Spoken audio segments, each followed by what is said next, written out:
Welcome and welcome back to another video. आज के इस वीडियो लेक्चर में हम राजस्थान की हिस्ट्री से संबंधित एक छोटा सा टॉपिक है राजस्थान की विभिन्न सभ्यताओं के बारे में इस टॉपिक में इस लेक्चर में हम डिस्कस करेंगे। और ये क्लास राजस्थान के विभिन्न कॉम्पिटिटिव एग्ज़ाम, राजस्थान के BSTC एग्ज़ाम, CET एग्ज़ाम, इसके अलावा PTT एग्ज़ाम और LDC एग्ज़ाम, इन सभी के लिए राजस्थान के इतिहास से संबंधित क्वेश्चन पूछे जाते हैं, उससे से संबंधित राजस्थान की सभ्यता का टॉपिक इम्पोर्टेंट है और इसमें हम चर्चा करेंगे राजस्थान की विभिन्न सभ्यताओं के बारे में। चलो बिना टाइम वेस्ट किए स्टार्ट करते हैं आज का सेशन। इससे पहले यदि आप चैनल पर नए हो तो एक बार वीडियो को लाइक और चैनल को सब्सक्राइब ज़रूर कर दें। तो चलो बिना टाइम वेस्ट किए स्टार्ट करते हैं आज का इस सेशन को। सबसे पहले अपन बात करते हैं कालीबंगा सभ्यता। कालीबंगा सभ्यता की जब हम बात करते हैं, बहुत पुरानी सभ्यता मानी जाती हैं और जीवन की शुरुआत किस प्रकार से हुई इसके बारे में अपन डिस्कस करेंगे। और आप पेशेंस और धैर्य के साथ वीडियो लेक्चर को देखना। ये यदि आप CET का एग्ज़ाम देने वाले हो तो अभी से तैयारी शुरू करें और अच्छे से राजस्थान जीके को अच्छे से क्लियर करना है तो वीडियो लेक्चर को अच्छे से देखें और कंटिन्यू क्लासें देखते रहना। तो कालीबंगा सभ्यता, इसको क्या कहते हैं? काशी युगीन सभ्यता कहते हैं। जब कालीबंगा सभ्यता के बारे में उत्खनन किया गया तो उसमें कांस्य की जो प्राप्त धातुएं प्राप्त हुई, इसलिए इसको काशी युगीन सभ्यता भी कहते हैं।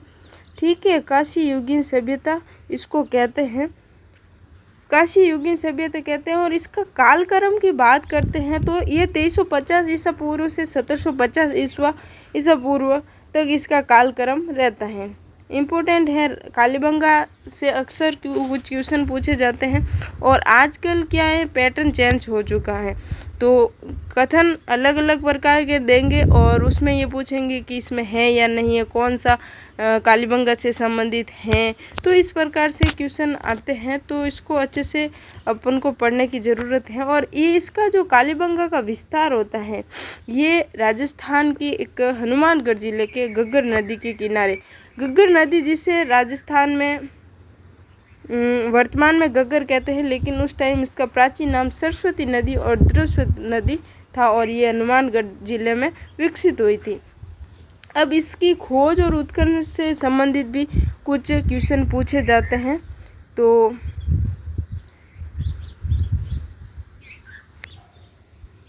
उत्खनन, इसका वर्ष 1952 में इसकी खोज अमलानंद घोष जी द्वारा की गई और इसका उत्खनन काफ़ी समय बाद किया गया। 1961 से 1969 के मध्य बीबी लाल, BK Thapar, JV Joshi, MD खरे, MK श्रीवास्तव तथा SG जैन द्वारा इनका जो उत्खनन किया गया था उस टाइम। और कालीबंगा सभ्यता का जो उत्खनन हुआ था वो 5 स्तरों में हुआ था। यहाँ उत्खनन के लिए 2 टीलों को चुना जो समतल भूमि पर से 12 मीटर की ऊंचाई पर थे। ये दोनों टीले सुरक्षात्मक दीवार से घिरे हुए थे। अब कालीबंगा जो है, इसका नामकरण की बात करें तो इसका काली यानी काले रंग और बंगा यानी काले रंग की चूड़ियों से इसका नाम पड़ा है। ठीक है, उत्खनन से प्राप्त काले रंग की चूड़ियों के टुकड़ों के कारण इसका नाम कालीबंगा रखा। ये एक नगरीय सभ्यता थी, यहाँ पर नगरीय व्यवस्था थी और ग्रामीण नहीं थी बल्कि नगरीय व्यवस्था थी। ठीक है, सभ्यता थी ये।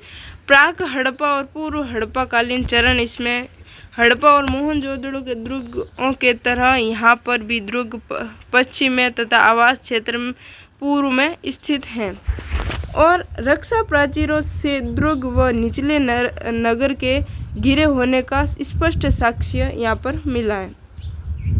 पश्चिमी टीले को कालीबंगा प्रथम नाम दिया गया। नगर निर्माण, इसका जो नगर निर्माण वो समचतुर्भुजाकार मिट्टी की रक्षा प्राचीर के अंदर आवासों का निर्माण है। सूर्य तपी ईंटों से दीवार बनती थी और इन्हें मिट्टी से जोड़ा जाता था। मार्ग की चौड़ाई 5 से 5.5 मीटर और नगर की सड़कें पक्की थी। कालीबंगा में पूछ ऐसा कथन आ जाए कि क्या नगर की सड़कें पक्की थी, या तो वो कथन सही गलत वो उस प्रकार से क्वेश्चन पूछे जाते हैं।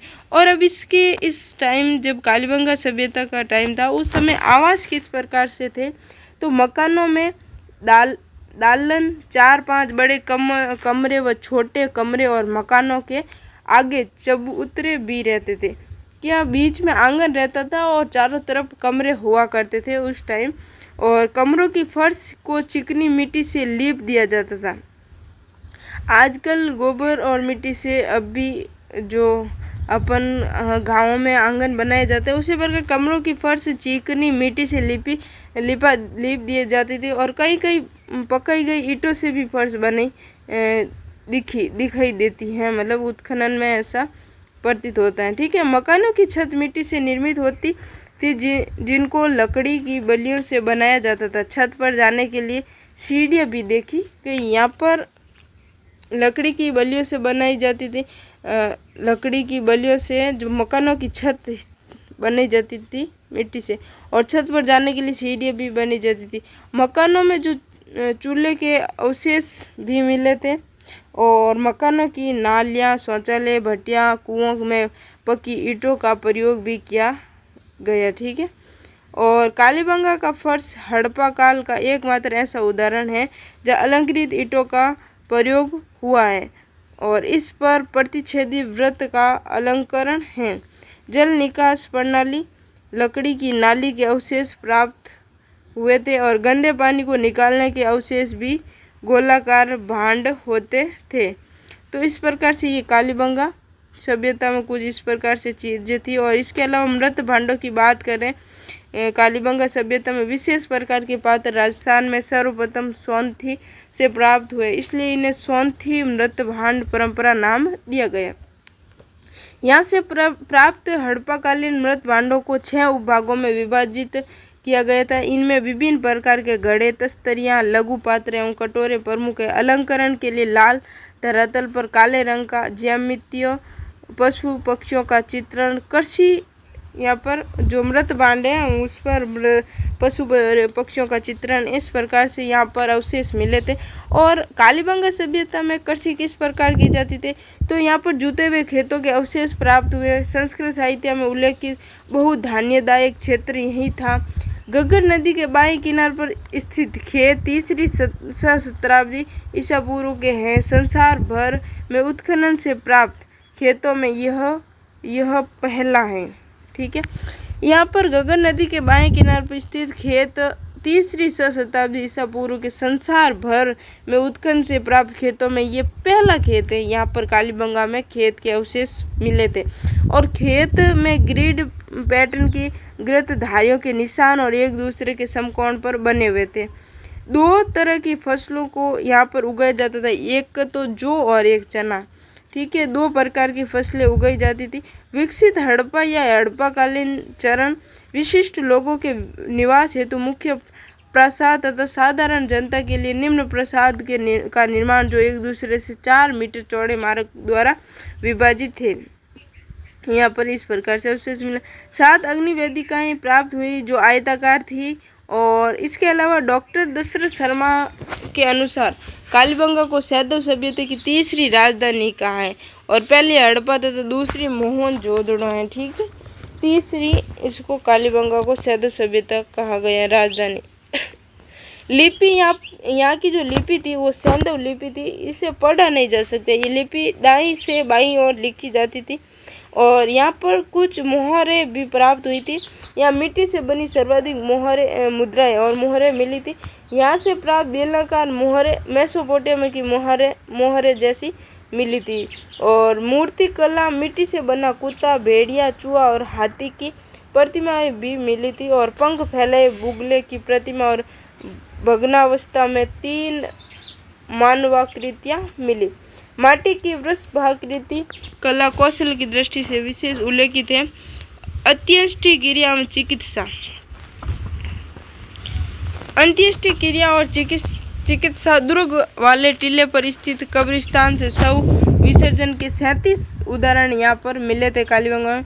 इसके अलावा अंत्येष्टि संस्कार की 3 विधियाँ पूर्ण समाधिकरण, आंशिक समाधिकरण और दाह संस्कार के साक्ष्य यहाँ पर मिले थे। ठीक है, इसके अलावा एक युगल समाधान तथा अंडाकार कब्रें भी प्राप्त हुई, जिसमें एक बच्चे की खोपड़ी 6 छिद्र किए जाने के प्रमाण यहाँ पर मिलते हैं। ठीक है, ये शल्य क्रिया का प्राचीनतम उदाहरण है। 2600 ईसा पूर्व भूकंप की जानकारी उत्खनन से प्राप्त हुई, जो भूकंप का प्राचीनतम साक्ष्य है। संभवतः घग्गर नदी के सूखने से कालीबंगा का विनाश हुआ और प्राप्त प्रमुख अवशेष प्राक सैंधव काल के स्तर से एक ध्रुव, बेलनाकार मोहरे, मिट्टी के मोहरे, चूड़ियाँ एवं हल अलंकृत ईंटों का प्रयोग, खिलौने, तांबे के बैल एवं चूड़ियाँ, चाकू, कुल्हाड़ियाँ, तांबे के औजार, कांच के मणियाँ, जूते हुए खेत, सड़कें, बस्ती, गोल कुएं, नालियाँ, पत्थर के सिलबट्टे, गाड़ी के पहिए, चाक निर्मित प्रतिभान, मकानों व धनी लोगों के आवास, 7 अग्नि वेदिकाएँ, बेलनाकार तंदूरे, इस प्रकार से यहाँ पर कुछ अवशेष प्राप्त हुए थे। और लास्ट कालीबंगा का छोटा सा और जान लेते हैं। कालीबंगा को दीनहीन बस्ती भी कहा जाता है, ये भी अक्सर एग्जाम में क्वेश्चन पूछे जाते हैं। कालीबंगा में मात्र शतात्मक परिवार की व्यवस्था विद्यमान थी और कालीबंगा सैंधव सभ्यता का एकमात्र ऐसा स्थल जहाँ से मात्र देवी की मूर्तियाँ प्राप्त नहीं हुई।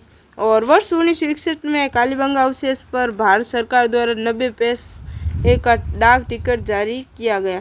राज्य सरकार द्वारा कालीबंगा से प्राप्त पूरा अवशेषों के संरक्षण हेतु वर्ष 1985-86 में एक संग्रहालय की स्थापना की गई थी। तो इस प्रकार से कालीबंगा के बारे में दिए 10 मिनट का सेशन आपको कैसा लगा, आप कमेंट बॉक्स में ज़रूर बताना। और मिलते हैं एक नए टॉपिक आहड़ के साथ, और तब तक के लिए धन्यवाद।